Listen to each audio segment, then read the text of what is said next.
ಮುಖ್ಯ ಅತಿಥಿಗಳಾಗಿರುವಂತಹ ಮೌಲಾನಾ ಉಬೇದುಲ್ಲಾ ನದ್ವಿ, ಮುಖ್ಯ ಖಾಜಿ ಉಡುಪಿ ಜಿಲ್ಲೆ, ಇವರಿಗೆ ಕನ್ನಡದಲ್ಲಿ ಭಾಷಣ ಮಾಡೋದಕ್ಕೆ ಈ ವೇದಿಕೆ.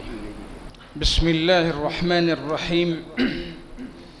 ಇನ್ನಲ್ ಹಮ್ದಲಿಲ್ಲಾಹಿ ನಹ್ಮದುಹು ವ ನಸ್ತഈನುಹು ವ ನಸ್ತಗ್ಫಿರುಹು ವ ನು'ಮಿನು ಬಿಹಿ ವ ನತವಕ್ಕಲು ಅಲೈಹಿ ವ ನಅೂಜು ಬಿಲ್ಲಾಹಿ ಮಿನ್ ಶುರೂರಿ ಅನ್ಫುಸಿನಾ ವ ಮಿನ್ ಸಯ್ಯಿಆತಿ ಅಅಮಾಲಿನಾ.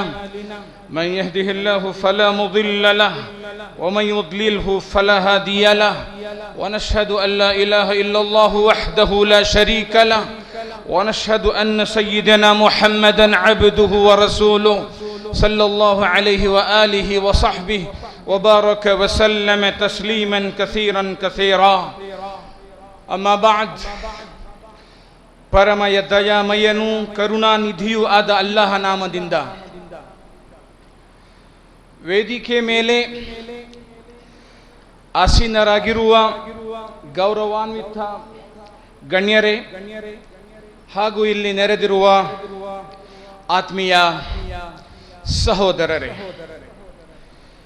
ನಿಮ್ಮೆಲ್ಲರ ಮೇಲೆ ಸೃಷ್ಟಿಕರ್ತನ ಶಾಂತಿ ಮತ್ತು ಕೃಪೆ ಇರಲಿ. ಸಹೋದರರೇ,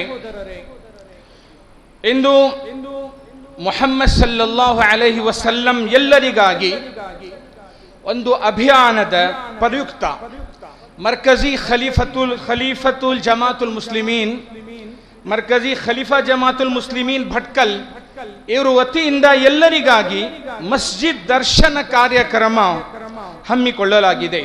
ಇನ್ನು ಮುಂದೆ ನೀವು ಮಸೀದಿ ಸಂದರ್ಶಿಸಿ ನಮಾಜನ್ನು ವೀಕ್ಷಿಸುವಿರಿ.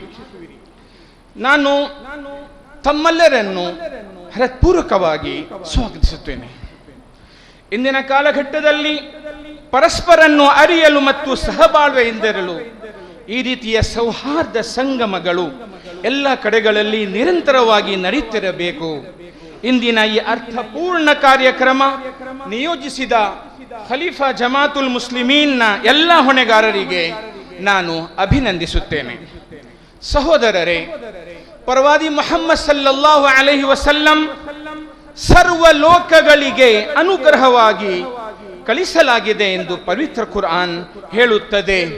ವಮಾ ಅರ್ಸಲ್ನಾಕ ಇಲ್ಲಾ ರಹ್ಮತಲ್ ಲಿಲ್ ಆಲಮೀನ್.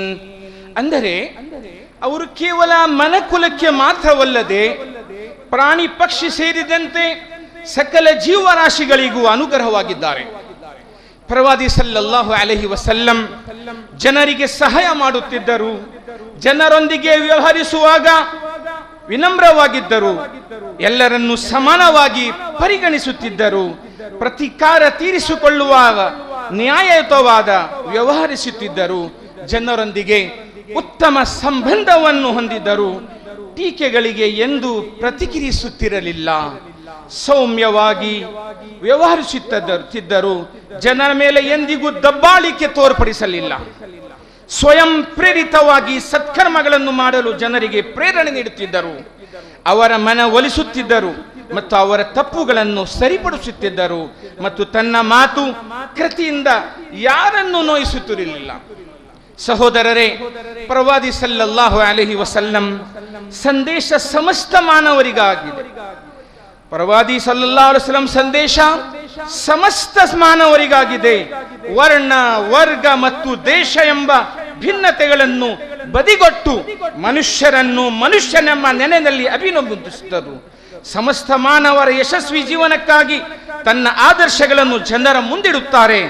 ಕೇವಲ 23 ವರ್ಷಗಳ ತಮ್ಮ ಜೀವನದ ಅತಿ ಸಂಕ್ಷಿಪ್ತ ಅವಧಿಯಲ್ಲಿ ಸಂಪೂರ್ಣ ಅರೇಬಿಯಾವನ್ನು ಮೂಢನಂಬಿಕೆ ಮತ್ತು ಜನಾಂಗೀನ ಕಲಹಗಳಿಂದ ಒಗ್ಗಟ್ಟು ಮತ್ತು ಭಾವ್ಯಕತೆ ತಡೆಗೆ, ಮದ್ಯಪಾನ ಮತ್ತು ವ್ಯಭಿಚಾರಗಳಿಂದ ದೇವಭಕ್ತಿಯೆಡೆಗೆ, ಅರಾಜಕತೆಯಿಂದ ಶಿಸ್ತುಬದ್ಧ ಜೀವನದೆಡೆಗೆ, ನೈತಿಕ ಅಧಪತನದಿಂದ ಉತ್ಕೃಷ್ಟ ಎಡೆಗೆ ಪರಿವರ್ತಿಸಿ ಸ್ತ್ರೀ ಸಬಲೀಕರಣಕ್ಕೆ ಚಾಲನೆ ನೀಡಿ ಮಾನವ ಇತಿಹಾಸವೇ ನಂಬಲು ಸಾಧ್ಯವಾಗದ ಅದ್ಭುತಗಳನ್ನು ಕೇವಲ 2 ದಶಕಗಳಲ್ಲಿ ಸಾಧಿಸಿ ಮಹಾನ್ ಮಾರ್ಗದರ್ಶಕರಾಗಿದ್ದರು. ಪ್ರವಾದಿ ಮುಹಮ್ಮದ್ ಸಲ್ಲಲ್ಲಾಹು ಅಲೈಹಿ ವಸಲ್ಲಂ. ಸಹೋದರರೇ, ಈ ಕಾರ್ಯಕ್ರಮದ ಮಹತ್ವದ ವಿಷಯ, ಮಸೀದಿಯ ಬಗ್ಗೆ ಮಾತಾಡುವ ಮುನ್ನ ಇಸ್ಲಾಂ ಧರ್ಮದ ಕೆಲವು ಮಹತ್ವದ ಮಾತುಗಳನ್ನು ಅರಿಯುವುದು ಅತಿ ಅಗತ್ಯ. ಸಹೋದರರೇ, ಲೋಕದಲ್ಲಿ ಎಷ್ಟು ಧರ್ಮಗಳಿವೆಯೋ ಅವುಗಳ ಪೈಕಿ ಪ್ರತಿಯೊಂದಕ್ಕೆ ಅದರ ಹೆಸರು ಯಾವುದಾದರೂ ವಿಶಿಷ್ಟ ವ್ಯಕ್ತಿ ಅಥವಾ ಜನಾಂಗದಿಂದ ಬಂದಿರುತ್ತದೆ. ಉದಾಹರಣೆಗೆ ಕ್ರೈಸ್ತ ಧರ್ಮದ ಸಂಬಂಧವು ಯೇಸು ಕ್ರಿಸ್ತರೊಂದಿಗೆ, ಬೌದ್ಧ ಧರ್ಮ ಗೌತಮ್ ಬುದ್ಧಿಯರೊಂದಿಗೆ, ಹಾಗೂ ಯಹೂದ ಎಂಬ ಧರ್ಮ ಒಂದು ವಿಶಿಷ್ಟ ಗೋತ್ರದಲ್ಲಿ ಹುಟ್ಟಿ ಬಂದ ಧರ್ಮಕ್ಕೆ ಯಹೂದಿ ಧರ್ಮ ಎನ್ನಲಾಗುತ್ತದೆ. ಆದರೆ ಇಸ್ಲಾಂನ ಸಂಬಂಧವು ಯಾವನೇ ವ್ಯಕ್ತಿ ಅಥವಾ ಯಾವುದೇ ಜನಾಂಗದ ಜೊತೆ ಇಲ್ಲವೆಂಬುದು ಅದರ ವೈಶಿಷ್ಟ್ಯವಾಗಿದೆ. ಇಸ್ಲಾಂ ಎಂಬ ಪದದ ಅರ್ಥಗಳಲ್ಲಿ ಅಡಗಿರುವ ಒಂದು ಗುಣವನ್ನೇ ಆ ಹೆಸರು ಸೂಚಿಸುತ್ತದೆ. ಇಸ್ಲಾಂ ಯಾವ ಜನಾಂಗಕ್ಕೂ ಸೀಮಿತವಾದ ಧರ್ಮ ಅಲ್ಲ. ಮುಸ್ಲಿಂ ಎಂದರೆ ಕುಲ ನಾಮ ಅಲ್ಲ. ಸಭಿಕರೇ, ಅರಬಿಕ್ ಭಾಷೆಯಲ್ಲಿ ಇಸ್ಲಾಂ ಎಂದರೆ ಅನುಸರಣೆ ಮತ್ತು ವಿಧೇಯತೆ ಆಗಿದೆ. ಲೋಕದಲ್ಲಿರುವ ಪ್ರತಿಯೊಂದು ವಸ್ತುವು ದೊಡ್ಡ ದೊಡ್ಡ ಗ್ರಹಗಳಿಂದ ಹಿಡಿದು ಭೂಮಿಯ ಅತ್ಯಂತ ಸಣ್ಣ ಕಣದವರೆಗೆ ಇವುಗಳೆಲ್ಲರ ಸೃಷ್ಟಿಕರ್ತ ಅಲ್ಲಾಹನಿಂದ ರಚಿತವಾದ ನಿಯಮವನ್ನೇ ಅನುಸರಿಸುತ್ತಾ ಪ್ರಪಂಚದ ಎಲ್ಲಾ ವಸ್ತುವು ಕೂದಲೆಳೆಯಷ್ಟು ಕುಲದವನಾಗಲಿ ತನ್ನ ಸೃಷ್ಟಿಕರ್ತನನ್ನು ಗುರುತಿಸಿ ಅವನನ್ನು ನನ್ನ ಒಡೆಯನೆಂದು ಪ್ರಭುವೆಂದು ಅಂಗೀಕರಿಸಿ ತನ್ನ ಜೀವನದ ಐಚ್ಛಿಕ ಕಾರ್ಯಕ್ರಮಗಳಲ್ಲಿ ಅವನ ಮೆಚ್ಚುಗೆಯ ಕಾನೂನಿನ ಅನುಸರಣೆ ಮಾಡುತ್ತಾನೋ ಅವನೇ ನೈಜ ಮುಸ್ಲಿಂನಾಗುವುದಕ್ಕೆ ಸಾಧ್ಯ. ಸಂಕ್ಷಿಪ್ತವಾಗಿ ಹೇಳುವುದಾದರೆ, ಇಸ್ಲಾಂನ ಅರ್ಥ ಅನುಸರಣೆ ಮತ್ತು ಅಜ್ಞಾಪಾಲನೆ. ಹಾಗಾದರೆ ಜಗದೊಡೆಯನ ಅನುಸರಣೆ ಅಜ್ಞಾಪಾಲನೆ ಜ್ಞಾನವಿಲ್ಲದೆ ಸಾಧ್ಯವೇ?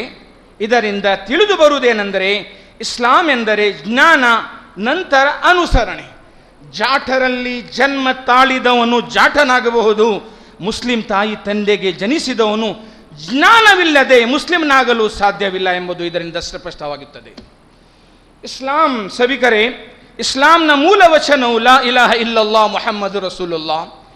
ಈಗ ನಿಮ್ಮ ಗೊತ್ತಿರೋ ವಿಷಯ, ಲಾ ಇಲಾಹ ಇಲ್ಲಲ್ಲಾಹ್ ಮುಹಮ್ಮದ್ ರಸೂಲಿಲ್ಲಾ ಅಂದರೆ ನಮ್ಮ ಒಟ್ಟಿಗೆ ಇದ್ದವರು ಮುಸ್ಲಿಮೇತರು ಆದರೂ ಲಾ ಇಲಾಹ ಇಲ್ಲಲ್ಲಾಹ್ ಮುಹಮ್ಮದ್ ರಸೂಲುಲ್ಲಾಹ್ ಒಂದ್ಸಲ ಓದ್ತಾರೆ. ನಮ್ಮ ಶಾಲೆಯಲ್ಲಿ ಕೂಡ ಕೆಲವು ನಮ್ಮ ಟೀಚರ್ಸ್ಗಳು ಇದ್ದಾರೆ, ಮುಸ್ಲಿಮೇತರು ಇದ್ದರು. ಅವರಿಗೆ ಫಾತಿಹಾ ಸೂರೆ ಫಾತಿಹಾ ಒಳ್ಳೆ ರೀತಿಯಲ್ಲಿ ಅವರು ಅರಬಿ ವರ್ಡಲ್ಲಿ ಒಳ್ಳೆ ರೀತಿಯಲ್ಲಿ ಓದ್ತಾರೆ. ಅಂದರೆ ಲಾ ಇಲಾಹ ಇಲ್ಲ ಅಂತ ಹೇಳಿದರೆ ಎಲ್ಲರಿಗೂ ಗೊತ್ತದ ವಿಷಯ, ಆದರೆ ಅದರ ಅರ್ಥವೇನು ಅಂತ, ಅರ್ಥಾತ್ ಅಲ್ಲಾಹನ ಹೊರತು ದಾಸ್ಯ ಮತ್ತು ಆರಾಧನೆಗೆ ಅರ್ಹನಾದವರು ಯಾರೂ ಇಲ್ಲ. ಮುಹಮ್ಮದ್ ಸಲ್ಲಲ್ಲಾಹು ಅಲೈಹಿ ವಸಲ್ಲಂ ಅಲ್ಲಾಹನ ಸಂದೇಶವಾಹಕರಾಗಿದ್ದಾರೆ. ಅರ್ಥಾತ್ ಆತನ ದೇವತ್ವದಲ್ಲಿ ಯಾರೂ ಭಾಗದಾರಲಿಲ್ಲ. ಅವನು ಏಕೈಕನು, ಚಿರಂತನು, ನಿರಾಕರನು, ಸ್ವಯಂ ಜೀವಂತನೂ ಆಗಿದ್ದಾನೆ. ನಿಜವಾಗಿ ಅವನ ಅಜ್ಞಗಳೇನು, ಅವನ್ನು ಹೇಗೆ ಸ್ಮರಿಸಬೇಕೆಂಬುದಕ್ಕೆಂದು ತೋರಿಸಿಕೊಟ್ಟವರು ಪ್ರವಾದಿಗಳು ಲಕ್ಷಾಂತರ ಇದ್ದಾರೆ. ಅವರಲ್ಲಿ ಅಂತಿಮ ಪ್ರವಾದಿ ಮುಹಮ್ಮದ್ ಮುಸ್ತಫಾ ಸಲ್ಲಲ್ಲಾಹು ಅಲೈಹಿ ವಸಲ್ಲಂ. ಸಭಿಕರೇ, ಇನ್ನು ಮಸೀದಿಯ ಬಗ್ಗೆ ಕೆಲವು ಮಾತುಗಳು. ಸಹೋದರರೇ, ಮಸೀದಿ ಎಂದರೆ ಏಕ ದೇವಾರಾಧನಾಲಯ. ಇತಿಹಾಸದ ಪ್ರಕಾರ ವಿಶ್ವದಲ್ಲಿ ಪ್ರಥಮ ಮಸೀದಿ ಆದಿಮಾನದನಾದ ತಮ್ಮೆಲ್ಲರ ತಂದೆ ಆದಂ ಪ್ರವಾದಿಯವರ ಅಲ್ಲಾಹನ ಆಜ್ಞೆಯಂತೆ ನಿರ್ಮಿಸಿದ ಮಸೀದಿ. ಅದರ ಹೆಸರು ಕಾಬಾ, ಎರಡನೆಯ ಮಸ್ಜಿದುಲ್ ಅಕ್ಸಾ, ಬೈತುಲ್ ಮಸ್ಜಿದ್. ಇಸ್ಲಾಂ ಕೇವಲ ಆರಾಧನಾ ಪದ್ಧತಿಯ ಹೆಸರಲ್ಲ, ಬದಲಾಗಿ ಮನುಷ್ಯನ ಜೀವನದ ಸಕಲ ರಂಗಗಳನ್ನು ಆವರಿಸಿದ ಇಸ್ಲಾಮಿ ಜೀವನದ ವ್ಯವಸ್ಥೆಯೊಂದಿಗೆ ಮಸೀದಿಯ ಸಂಬಂಧ ಬಹಳ ಆಳ ಮತ್ತು ದೃಢವಾಗಿದೆ. ಮಸೀದಿಗಳು ಇಸ್ಲಾಂ ಧರ್ಮದ ಚಿಹ್ನೆ, ಇಸ್ಲಾಮಿ ಸಂಸ್ಕೃತಿ ನಾಗರಿಕತೆಗಳ ಮೂಲ ಕೇಂದ್ರವೂ ಆಗಿದೆ.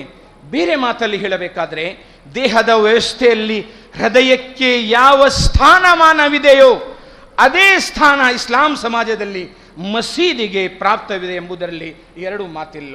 ಮಾನವರಿಗೆ ಈ ಭೂಮಿ, ಕರ್ಮ, ರಂಗ, ಆತನಿಗೆ ಲೌಕಿಕ ಜೀವನದ ವಿವಿಧ ಹೊಣೆಗಾರಿಕೆಗಳನ್ನು ನಿರ್ವಹಿಸುವ ಜವಾಬ್ದಾರಿಯನ್ನು ಕೊಡಲಾಗಿದೆ. ಈ ಜವಾಬ್ದಾರಿಗಳನ್ನು ನಿಭಾಯಿಸುವಾಗ ದೇವನ ಕಾನೂನುಗಳನ್ನು ಪಾಲಿಸುವಲ್ಲಿ ಸ್ವಲ್ಪ ಮಟ್ಟಿಗಾದರೂ ಹಿನ್ನಡೆ ಸಂಭವಿಸುವ ಅವಕಾಶವಿದೆ. ಆವಾಗ ಇದೇ ಮಸೀದಿಯಿಂದ ದಿನಕ್ಕೆ 5 ಬಾರಿ ಬಾಂಗ್ ಅನ್ನು ಕೊಟ್ಟು ಮಾನವರಿಗೆ ಮಸೀದಿಗೆ ಕರೆಯುವ ಪದ್ಧತಿ ರೂಢಿಯಲ್ಲಿದೆ. ಅದರ ಶಬ್ದಗಳು ತಾವೆಲ್ಲರೂ ದಿನನಿತ್ಯ ಆಲಿಸುತ್ತೀರಿ. ಅಲ್ಲಾಹು ಅಕ್ಬರ್, ಅಲ್ಲಾಹು ಅಕ್ಬರ್. ಇದರ ಅರ್ಥವನ್ನು ನಾನು ನಿಮ್ಮ ಎದುರು ಹೇಳ್ತಾ ಇದ್ದೇನೆ. ಅಲ್ಲಾಹನೇ ಶ್ರೇಷ್ಠನು, ಅಲ್ಲಾಹನೇ ಶ್ರೇಷ್ಠನು, ಅಲ್ಲಾಹನಲ್ಲದೆ ಬೇರೆ ಆರಾಧ್ಯವಿಲ್ಲ ಎಂದು ನಾನು ಸಾಕ್ಷಿ ನುಡಿಯುತ್ತೇನೆ ಮತ್ತು ಮುಹಮ್ಮದ್ ಪೈಗಂಬರ್ ಸಲ್ಲಲ್ಲಾಹು ಅಲೈಹಿ ವಸಲ್ಲಂ ಅಲ್ಲಾಹನ ಪರವಾದಿ ಎಂದು ನಾನು ಸಾಕ್ಷಿ ನುಡಿಯುತ್ತೇನೆ. ಬನ್ನಿ ಪ್ರಾರ್ಥನೆಗೆ ಬನ್ನಿ, ಬನ್ನಿ ಪ್ರಾರ್ಥನೆಗೆ ಬನ್ನಿ, ಬನ್ನಿರಿ ವಿಜಯದೆಡೆಗೆ ಬನ್ನಿರಿ. ಅಲ್ಲಾಹನು ಸರ್ವಶ್ರೇಷ್ಠನು, ಅಲ್ಲಾಹನಲ್ಲದೆ ಬೇರೆ ಆರಾಧ್ಯರಿಲ್ಲ. ಪ್ರೀತಿಯ ಬಾಂಧವರೇ, ಈ ಬಾಂಗ್ನಲ್ಲಿ ಕೇಳಿ ಈ ಬಾಂಗನ್ನು ಕೇಳಿ ಕೆಲವರು ಮುಸ್ಲಿಮರು ಭಾರತವನ್ನು ಆಳಿದ ಅಕ್ಬರ್ ರಾಜನನ್ನು ಸ್ಮರಿಸುತ್ತಾರೆಂದು ತಪ್ಪು ತಿಳಿದುಕೊಳ್ಳುತ್ತಿದ್ದಾರೆ. ನಿಜವಾಗಿಯೂ ಅಲ್ಲ. ಅವನು ಒಬ್ಬ ರಾಜಕಾರಣಿಯೇ ವಿನಃ ಸ್ವಾರ್ಥಕ್ಕೆ ದಾಳಿ ಮಾಡಿದವನೇ ವಿನಃ ಧರ್ಮಕ್ಕೆ ಸಂಬಂಧಪಟ್ಟವನಲ್ಲ. ಆತ್ಮೀಯರೇ, ಇನ್ನು ಮುಸಲ್ಮಾನನು ಅಜಾನನ್ನು ಕೇಳಿ ಮಸೀದಿಗೆ ಹೋಗಿ ನಾನು ಇಡೀ ಜೀವನ ಅಲ್ಲಾಹನ ಆಜ್ಞೆಯನ್ನು ಪಾಲಿಸುವೆ ಎಂದು ಕೊಟ್ಟ ವಚನವನ್ನು ದಿನಕ್ಕೆ 5 ಬಾರಿ ಪುನರಾವರ್ತಿಸುತ್ತಾನೆ. ಆತ್ಮೀಯರೇ, ಮಸೀದಿ ಪ್ರವೇಶದ ನಂತರ ಮೇಲು ಕೀಳು ಎಂಬ ಭಾವನೆಗೆ ಅವಕಾಶವಿಲ್ಲ. ಬಡವ ಶ್ರೀಮಂತ, ಕಪ್ಪು ಬಿಳಿ ಎಂಬ ಭೇದ ಭಾವವಿಲ್ಲದೆ ಎಲ್ಲರೂ ಸಾಲಾಗಿ ನಿಂತು ಆ ಇಮಾಮಿನ ನೇತೃತ್ವದಲ್ಲಿ ತಮ್ಮ ಸಾಷ್ಟಾಂಗಗಳನ್ನು ಆ ಪರಮಾತ್ಮನ ಮುಂದೆ ಇಡುವ ಒಂದು ಕಾರ್ಯಕ್ಕೆ ನಮಾಜ್ ಎನ್ನುತ್ತಾರೆ. ಮಸೀದಿಯು ಒಂದು ಸಮಾನತೆಯ ಸಂಕೇತವಾಗಿದೆ. ಪವಿತ್ರ ಕುರಾನ್ ಹೇಳಿದ ಪ್ರಕಾರ, ಯಾ ಅಯ್ಯುಹನ್ ನಾಸು ಇನ್ನಾ ಖಲಕ್ನಾಕುಂ ಮಿನ್ ದಕರಿನ್ ವ ಉನ್ಸಾ وجعلناكم شعوبا وقبائل لتعارفوا إن أكرمكم عند الله أتقاكم. ಓ ಜನರೇ, ನಾವು ನಿಮ್ಮನ್ನು ಒಬ್ಬ ಪುರುಷ ಮತ್ತು ಒಬ್ಬ ಸ್ತ್ರೀತಿಯಿಂದ ಉಂಟು ಮಾಡಿದೆವು. ತರುವಾಯ ನೀವು ಪರಸ್ಪರ ಪರಿಚಯ ಪಟ್ಟುಕೊಳ್ಳಲಿಕ್ಕಾಗಿ ನಿಮ್ಮ ಜನಾಂಗಗಳನ್ನು ಗೋತ್ರಗಳನ್ನು ಮಾಡಿದೆವು. ನಿಮ್ಮ ಪೈಕಿ ಅತ್ಯಧಿಕ ಧರ್ಮನಿಷ್ಠನೇ ವಾಸ್ತವದಲ್ಲಿ ಅಲ್ಲಾಹನ ಬಳಿ ಅತಿ ಹೆಚ್ಚು ಗೌರವಕ್ಕೆ ಪಾತ್ರನು. ನಿಶ್ಚಯವಾಗಿ ಅತ್ಯಧಿಕ ದೇವ ಭಯ ಉಳ್ಳವನೇ ನಿಮ್ಮಲ್ಲಿ ಅತಿ ಹೆಚ್ಚು ಗೌರವಾರ್ಹ. ಸಹೋದರರೇ, ಇಸ್ಲಾಂನ ಆರಾಧನಾ ಪದ್ಧತಿಯನ್ನು ನಮಾಜ್ ವಿಶೇಷ ಆರಾಧನೆಯಾಗಿದೆ. ಆದರೂ ನಮಾಜ್ ಎಲ್ಲೂ ಮಾಡಬಹುದು. ಇಡೀ ಭೂಮಿಯ ಆರಾಧನಾಲಯ. ಎಲ್ಲೆಲ್ಲೂ ಪರಮಾತ್ಮನಿದ್ದಾನೆ. ತನ್ನ ಸೃಷ್ಟಿಗಳ ಎಲ್ಲ ಚಟುವಟಿಕೆಗಳನ್ನು ಸ್ವಯಂ ಅರಿಯುತ್ತಾನೆ, ನೋಡುತ್ತಾನೆ. ಆದರೂ ಈ ನಮಾಜನ್ನು ಮಸೀದಿಗೆ ಹೋಗಿ ಸಾಮೂಹಿಕವಾಗಿ ನಿರ್ವಹಿಸಲು ಆದೇಶಿಸಲಾಗಿದೆ. ನೀವು ಏಕೆಂದು ಕೇಳಬಹುದು. ಏಕೆಂದು ಕೇಳಿದರೆ ಜನರಲ್ಲಿ ಹಲವು ಆರ್ಥಿಕ ಸ್ಥಿತಿ ಸರಿಯಿಲ್ಲದೆ ಸಂಕಷ್ಟದಲ್ಲಿರುತ್ತಾರೆ, ಬೇರೆ ಬೇರೆ ಸಮಸ್ಯೆಗಳನ್ನು ಎದುರಿಸುತ್ತಾರೆ. ಮಸೀದಿಗೆ ಎಲ್ಲರೂ ಒಟ್ಟಾಗಿ ನಮಾಜಿಗಾಗಿ ಬಂದಲ್ಲಿ ಶ್ರೀಮಂತರಿಗೆ ಬಡವರ ನಿರ್ಗತಿಕ ಕಷ್ಟ ಸುಖಗಳನ್ನು ಅರಿತು, ಒಟ್ಟಾಗಿ ನಮಾಜಿಗೆ ಬಂದಲ್ಲಿ ಶ್ರೀಮಂತರಿಗೆ ಬಡವರ ನಿರ್ಗತಿಕ ಕಷ್ಟ ಸುಖಗಳನ್ನು ಅರಿತು ಅವರಿಗೆ ಸಹಾಯ ಮಾಡುವ ಅವಕಾಶ ದೊರೆಯುತ್ತದೆ. ಸಂಕ್ಷಿಪ್ತವಾಗಿ ಹೇಳುವುದಾದರೆ, ಪ್ರವಾದಿಯ ಕಾಲದಲ್ಲಿ ಮಸೀದಿ ಸಾಮಾಜಿಕ ಪಾತ್ರ ವಹಿಸುತ್ತಿತ್ತು. ಪ್ರವಾದಿಯ ಮಸೀದಿಯಲ್ಲಿ ಆರಾಧನೆಯೊಂದಿಗೆ ಸಾಮಾಜಿಕ ಕಾರ್ಯ ಚಟುವಟಿಕೆಗಳು ನಡೆಯುತ್ತಿತ್ತು. ಅಲ್ಲಿ ರೋಗಿಗಳಿಗೆ ಡೇರೆ ಹಾಕಲಾಗುತ್ತಿತ್ತು, ನಿರ್ಗತಿಕರಿಗೆ ಸಂಪತ್ತು ಸಾಮಾನುಗಳನ್ನು ವಿತರಿಸಲಾಗುತ್ತಿತ್ತು. ವಿವಾಹಗಳು ಮಸೀದಿಯಲ್ಲೇ, ಹಾಗೆ ತಲಾಕ್ ಮುಂತಾದ ಸಮಸ್ಯೆಗಳನ್ನು ಇಲ್ಲಿಯೇ ಪರಿಹರಿಸಲಾಗುತ್ತಿತ್ತು. ದಿನನಿತ್ಯದ ಬದುಕಿನಲ್ಲಿ ಎದುರಾಗುವ ವ್ಯವಹಾರ ಮತ್ತು ಸಮಸ್ಯೆಗಳ ಬಗ್ಗೆ ಸಮಾಲೋಚನೆ ಮಸೀದಿಯಲ್ಲೇ ನಡೆಯುತ್ತಿತ್ತು. ವಿಶ್ವಸ್ತ ಸ್ವತ್ತುಗಳನ್ನು ಇರಿಸಲಾಗುತ್ತಿತ್ತು. ಜಕಾತನ್ನು ಸಂಘಟಿತ ರೂಪದಲ್ಲಿ ಶೇಖರಿಸಿ ಬಡವರಲ್ಲಿ ವಿತರಿಸಲಾಗುತ್ತಿತ್ತು. ಅನ್ಯ ಧರ್ಮದವರಿಗೆ ಅತಿಥಿಗಳಾಗಿ ಉಳಿದುಕೊಳ್ಳುವ ಅವಕಾಶವೂ ಇತ್ತು. ಒಟ್ಟಿನಲ್ಲಿ ಸಾಮಾಜಿಕ ಜೀವನದ ಸರ್ವ ವಿಷಯಗಳೊಂದಿಗೆ ಮಸೀದಿ ನಿಕಟ ಸಂಬಂಧ ಹೊಂದಿತ್ತು ಹಾಗೂ ಸಮಾಜಕ್ಕೆ ಸರಿಯಾದ ದಿಕ್ಕುದೇಸೆ ತೋರುವಲ್ಲಿ ಗಣನೀಯ ಪಾತ್ರ ವಹಿಸುತ್ತಿತ್ತು. ಹೀಗೆಯೇ ನಮ್ಮ ಮಸೀದಿಗಳು ಕೇವಲ ಆರಾಧನೆಗೆ ಸೀಮಿತವಾಗದೆ ಮೇಲೆ ಹೇಳಿದ ಎಲ್ಲ ಚಟುವಟಿಕೆಗಳಿಗೆ ಮುಂದೆ ಬರಬೇಕೆಂದು ಹಾಗೂ ವಿಶ್ವ ಮತ್ತು ನಮ್ಮ ದೇಶದ ನೆಮ್ಮದಿ ಶಾಂತಿ ಕೆಡಿಸುವವರ ಕೈ ಜೋಡಿಸದೆ ಶಾಂತಿ ಸ್ಥಾಪಿಸುವವರೊಂದಿಗೆ ನಿಂತು ಇದರಲ್ಲಿ ಪಾಲ್ಗೊಳ್ಳೋಣ ಎಂದು ಕರೆ ನೀಡುತ್ತೇನೆ. ನನಗೆ ಈ ಪವಿತ್ರ ಸಭೆಯಲ್ಲಿ ನಿಮ್ಮನ್ನು ಉದ್ದೇಶಿಸಿ ಮಾತನಾಡುವ ಅವಕಾಶ ಮಾಡಿಕೊಟ್ಟ ನಿಮಗೆಲ್ಲರಿಗೂ ಹೃದಯಾಳದಿಂದ ಕೃತಜ್ಞತೆಯನ್ನು ಸಲ್ಲಿಸುತ್ತಾ ನನ್ನ ಈ ಮಾತನ್ನು ಮುಗಿಸುತ್ತೇನೆ. ಜೈ ಹಿಂದ್, ಜೈ ಕರ್ನಾಟಕ. ಇಸ್ಲಾಮಿನ ಒಳನೋಟ, ಮಸ್ಜಿದಿನ ಇತಿಹಾಸವನ್ನು ಪಕ್ಷಿನೋಟದ ದೃಷ್ಟಿಕೋನದಲ್ಲಿ ಪರಿಚಯ ಮಾಡಿಕೊಟ್ಟಂತಹ ಉಬೇದುಲ್ಲಾ ನದ್ವಿ ಸಾಹೇಬರಿಗೆ ಧನ್ಯವಾದ.